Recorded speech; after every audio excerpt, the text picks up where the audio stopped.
अस्सलाम वालेकुम dear student, part 2। Previous lecture में हम कूलम्ब्स लॉ को देख रहे थे, जो कि इलेक्ट्रोस्टैटिक का सबसे पहला आर्टिकल और एक इम्पॉर्टेंट तरीन long question.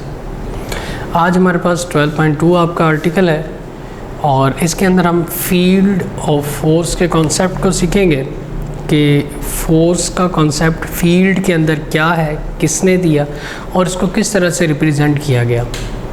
First of all, जब हम बात करते हैं फील्ड्स की, तो फील्ड चूँकि दो तरह की हैं, एक आपके पास मैग्नेटिक और दूसरी इलेक्ट्रिक फील्ड है।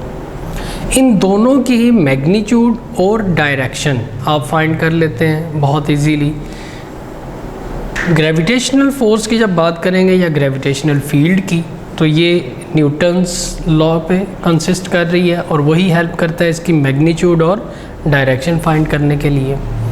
और जब हम बात करते हैं इलेक्ट्रिक फोर्स या फील्ड की, तो इसका मैग्नीट्यूड और डायरेक्शन कूलम्ब्स लॉ से डिफाइन हो जाता है। लेकिन फिर भी हमारे पास बड़े ही दो मेजर क्वेश्चन अराइज हो जाते हैं। उनमें सबसे पहला कि इन फोर्सेस का ओरिजिन क्या है, और ये अभी तक अननोन है कि इन फोर्सेस का ओरिजिन क्या है, किस तरह से ये आती हैं, कैसे जनरेट होती हैं, ऐसा यानी इनका बेसिक सोर्स क्या है, वो हमें अभी तक अननोन है। दूसरा क्वेश्चन जो है ट्रांसमिशन ऑफ फोर्स, यानी इन फोर्सेस की ट्रांसमिशन कैसे होती है, एक से दूसरी जगह कैसे ये फोर्सेस अप्लाई होती हैं। यानी अगर डिफरेंट चार्जेस हैं तो वो एक चार्ज से दूसरे चार्ज पे कैसे, क्यों, कब, किस तरह से ये लगती हैं। तो इसका कॉन्सेप्ट यानी इसका आंसर आपको पहली दफ़ा इंट्रोड्यूस करवाया माइकल फैराडे ने, जिसको हम अंकल फ्राडिया के नाम से भी जानते हैं। और इसी का फर्दर सीक्वल इस तरह से है, फैराडे के मुताबिक इलेक्ट्रिक फील्ड क्या है, क्या ये बेसिकली हमारे पास इंट्रिंसिक प्रॉपर्टी मतलब नेचुरल प्रॉपर्टी है किसी भी चार्ज के अराउंड एक ख़ास स्पेस होने की।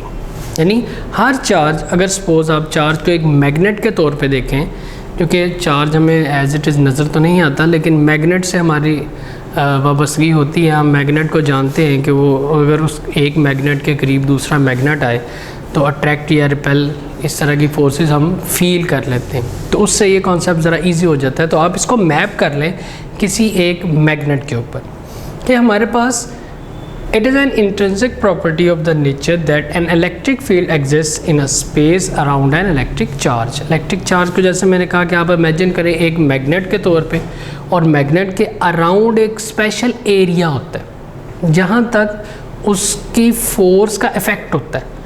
उस एरिया से जब आप बाहर चले जाते हैं तो वो ना तो रिपेल करता है ना ही अट्रैक्ट कर रहा होता है। तो उस एरिया को, वो जो स्पेसिफिक रीजन है, उसको हम कह रहे हैं field. It's like field of cricket.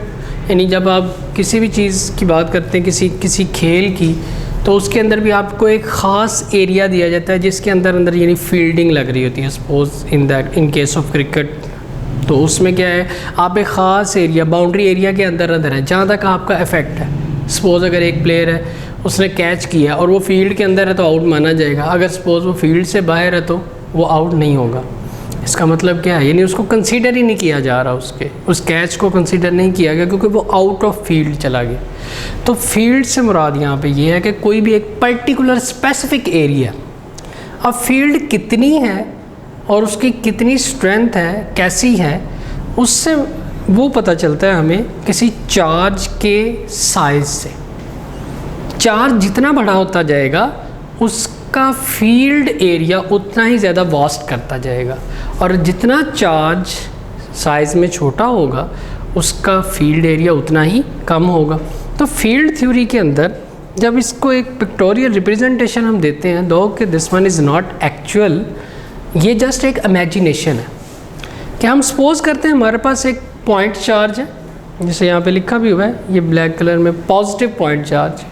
और इसी तरह एक हमारे पास टेस्ट चार्ज है जिसे हम Q0 से रिप्रेजेंट कर रहे हैं। पॉइंट चार्ज को Q से, स्मॉल q से, और टेस्ट चार्ज को Q0 के साथ। पॉइंट चार्ज से मुराद हमारे पास एक ऐसा चार्ज है जो किसी दूसरे चार्ज के ऊपर जिसकी फील्ड अफेक्ट करेगी, जबकि टेस्ट चार्ज की अपनी फील्ड भी है, नो डाउट, लेकिन टेस्ट चार्ज चूँकि बहुत स्मॉल है, इसका फील्ड एरिया बहुत स्मॉल होगा।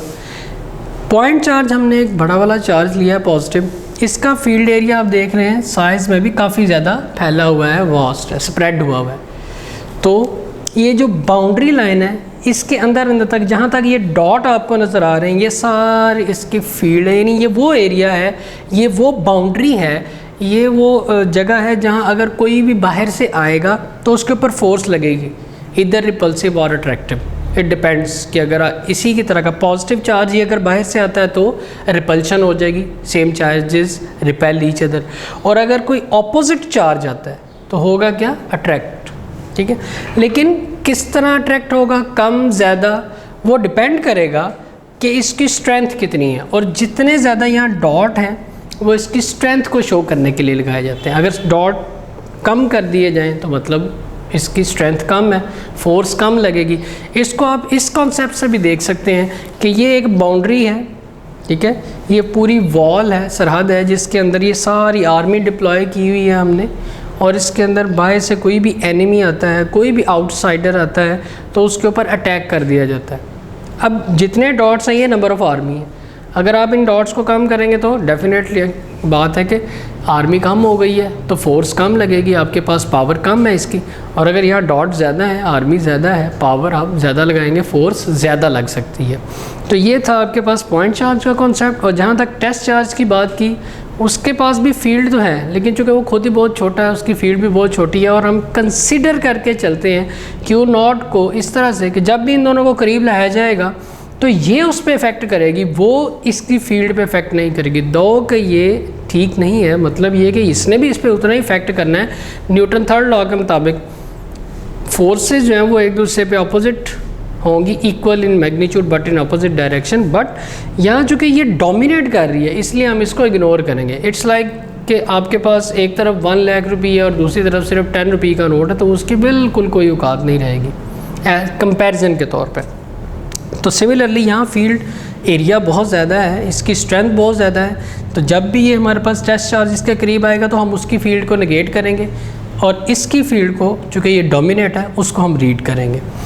अब हम इन दोनों को करीब लेके आते हैं, इतना करीब कि हमारे पास जो टेस्ट चार्ज है वो पॉइंट चार्ज की हदूद के अंदर आ गया। जब तक कि वो उसके इस एरिया से बाहर है इसके ऊपर किसी तरह की कोई फोर्स नहीं लगेगी, लेकिन जो ही ये टेस्ट चार्ज इस फील्ड के अंदर कहीं आ जाता है तो होगा क्या कि इसके ऊपर एक फ़ोर्स लगना शुरू हो जाएगी F, और ये कौन सी फ़ोर्स है, कूलम फोर्स, जो हम प्रीवियस आर्टिकल 12.1 में पढ़ के आ चुके हैं कि जब भी चार्जेस एक दूसरे के करीब आते हैं, यानी उनकी फील्ड एक दूसरे के साथ टच करती हैं, तो वो क्या करते हैं, फोर्स लगाते हैं। वो होती है इलेक्ट्रोस्टैटिक फोर्स, यानी कूलम फोर्स यहाँ पे जनरेट होगी, जो कि पॉइंट चार्ज लगाएगा इस टेस्ट चार्ज के ऊपर। ये कितनी है, इसको बोलते हैं इसकी स्ट्रेंथ, यानी ये फोर्स पर यूनिट चार्ज कितनी होगी उसको बोलते हैं आप इलेक्ट्रिक फोर्स इंटेंसिटी या फील्ड स्ट्रेंथ से ये जानी जाती है।